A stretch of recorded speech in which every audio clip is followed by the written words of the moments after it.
మిత్రమా, వయస్సుతో వచ్చిన అనుభవం మాత్రమే ఏది తప్పు, ఏది కరెక్టో అని తెలిసేలా చేస్తుంది. ఏది మాట్లాడినా తప్పు అంటున్నారని మాట్లాడటమే మానేయొద్దు.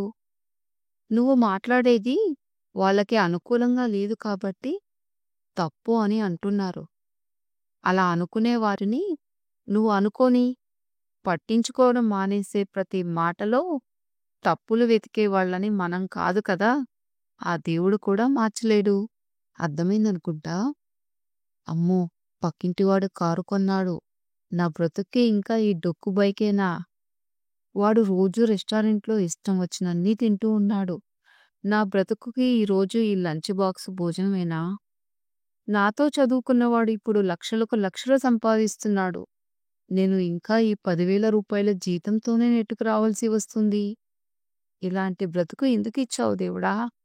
అంటూ నీకు గుర్తుకొచ్చినప్పుడల్లా ఆ దేవుణ్ణి కూడా తిట్టుకుంటూ బాధపడుతున్నావో మిత్రమా? ఒక్కటి చెప్తాను విను. కాళ్ళు లేనివాడు నడిస్తే బాగుండు అని అనుకుంటాడు. కళ్ళు లేనివాడు నేను చూడగలిగితే చాలు అనుకుంటాడు. చెవులు లేనివాడు వినాలని ఆశపడతాడు. ఎందుకంటే వాళ్ళకి వాటి విలువ ఏంటో తెలుసు కాబట్టి. కానీ కాళ్ళతో నడుస్తున్న ప్రతిసారి పల్లకిలో వెళ్ళేవాడిని చూసి ఎందుకు బాధపడతావు చెప్పు? కాళ్ళు లేక కర్ర సహాయంతో నడిచేవాడి ధైర్యం కూడా నువ్వు గమనించు. నీ ఎదురుగా ఎవరైనా అందమైన స్వరంతో పాడుతూ ఉంటే నువ్వు అలా పాడలేకపోతున్నావని అసహ్యించుకుంటున్నావా? ఎందుకు? మాటలు రాని మూగవాడి వేదన గురించి ఒక్కసారి ఆలోచించు మిత్రమా.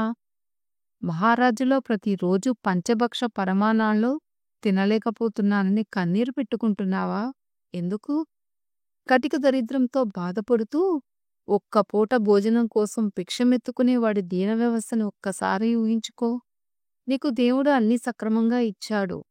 అందుకు ఆ పరమాత్ముడికి మనస్ఫూర్తిగా కృతజ్ఞతలు చెప్పి అడుగు ముందుకు వెయ్యి. అప్పుడు నీలో నువ్వు లోపాలుగా భావిస్తున్న వాటన్నింటినీ అధిగమించి సామర్థ్యాన్ని సాధించగలవు.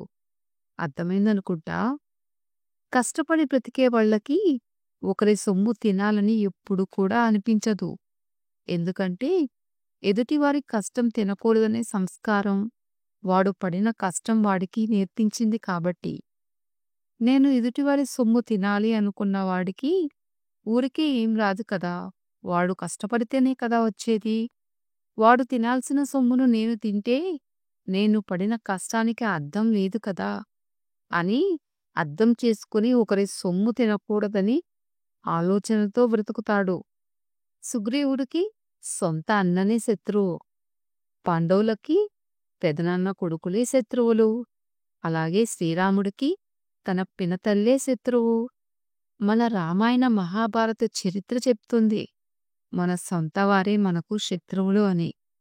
అందుకే మన అనుకున్న వారితో కాస్త జాగ్రత్తగా ఉండండి అని చెప్పకనే చెప్పారు పెద్దవాళ్ళు.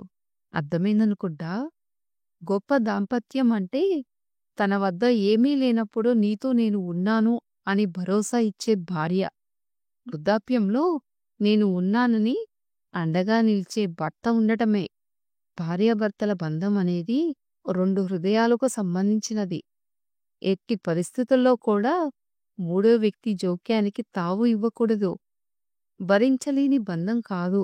భార్యాభర్తలంటే కట్టె కాలేదాకా మనం ఉండాలి. ఒకరి కోసం ఒకరు కలిసి బ్రతికే ఉండే బంధమే భార్యాభర్తల బంధం అంటే. ఏమంటారు? కామెంట్ చేయండి. ఇల్లు కట్టుకునేటప్పుడు దేవుని కోసం ఒక గదిని కేటాయిస్తున్నాం కదా! అలాగే ఒక ఇల్లు అద్దెకి తీసుకునేటప్పుడు దేవుడి కోసం కూడా ఒక గది కాకపోయినా సరే ఒక చిన్న సెల్ఫ్ అయినా ఉండాలని వెతుకుతాం కదా! కనిపించని దేవుడి కోసం అంతగా ఆరాటపడతామే. మరి దేవుడు కంటే ఎక్కువ విలువైన తల్లిదండ్రుల కోసం ఎందుకు ఒక చోటును కూడా కేటాయించకుండా వృద్ధాశ్రమంలో వేస్తున్నాం? తల్లిదండ్రులే అందరికంటే ముందు. అందుకే మొదట తల్లి, 2 తండ్రి, 3 గురువు, చివరగా దైవం అని చివరగా దేవుడికి స్థానం ఇచ్చారు మన పెద్దలు. జీవితంలో నువ్వు ఏం సాధించావు అని అడిగితే ₹1,00,00,000 సంపాదించేవాడు అనే కన్నా నా తల్లిదండ్రులు కన్నీరు కార్చకుండా చూసుకున్నాను అనేవాడే అసలైన ధనవంతుడు.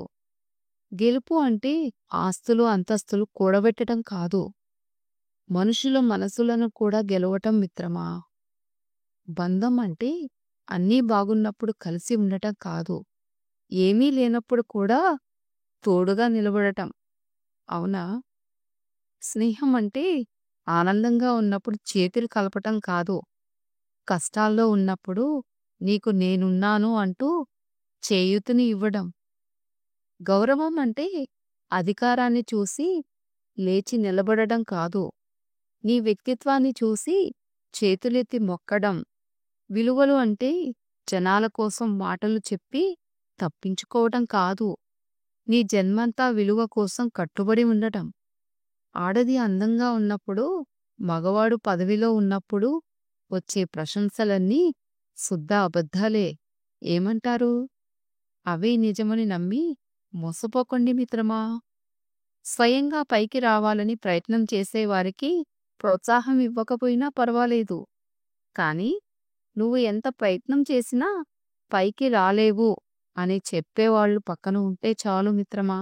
అంతవరకు ఎంతో నమ్మకంగా ఉన్నవారి మనసులో నీ వల్ల కాదు అనే సందేహం మొలకెత్తినప్పుడు చూసి సంతోషపడతారు.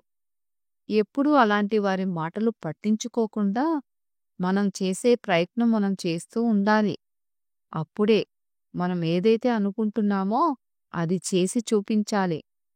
ఒకవేళ చిన్న ఆటంకం వచ్చినా దాన్ని సరిచేసుకుని మన స్థాయిని పెంచుకోగలగాలి. ఎవరు ఏమన్నా మన లక్ష్య సాధనలో విజయం సాధించగలం. చేరాలి అని అనుకున్న స్థాయికి చేరగలం అని మర్చిపోకూడదు. నలుగురు ఏమనుకుంటున్నారు అనేది నీకు అనవసరం మిత్రమా. ఎందుకంటే ఎదుటివాడి మాటలు పట్టించుకొని బాధపడుతూ సమయాన్ని వృధా చేసుకోవద్దు. నీకు తోచిన మంచి ఏదో చేసుకుంటూ వెళ్ళు. నువ్వేంటో నీకు తెలుసు కదా. ప్రతిదీ ఒకరి దగ్గర నిరూపించుకోవాల్సిన అవసరం కూడా నీకు లేదు కదా. ఎందుకంటే చెప్పేవాడు చేరదీస్తాడా, అనేవాడు ఆదుకుంటాడా, వినేవాడు విలువనిస్తాడా? ఎవరూ ఎవరికి ఏమీ చెయ్యరు, చేసినట్లు నటిస్తారు అంతే. కొన్ని అలవాట్లకు దూరంగా ఉంటే మన ఆరోగ్యానికి మంచిది. అలాగే కొంతమంది మనుషులకు దూరంగా ఉంటేనే మన జీవితానికి చాలా మంచిది. నీ దగ్గర ప్రేమను మాత్రమే ఆశించిన మగవాడిని నువ్వు దూరం పెడితే ఒప్పుకుంటాడేమో కాని నీతో పడక సుఖం పొందిన మగవాడిని దూరం పెడితే మాత్రం నిన్ను బయటకు లాగి నీ పరువు తీసేదాకా ఊరుకోడు. అర్థమైందనుకుంటా. ఇదండి మరి వీడియో. ఈ వీడియో నచ్చితే లైక్ చేయండి. ఇందులో ఏ సూక్తి బాగా నచ్చిందో కామెంట్ చేయండి. ఇలాంటి మరిన్ని మంచి సూక్తులు నా ఛానల్లో వినాలి అనుకుంటే ముందుగా నా ఛానల్ని సబ్స్క్రైబ్ చేసుకోండి. Thank you for watching.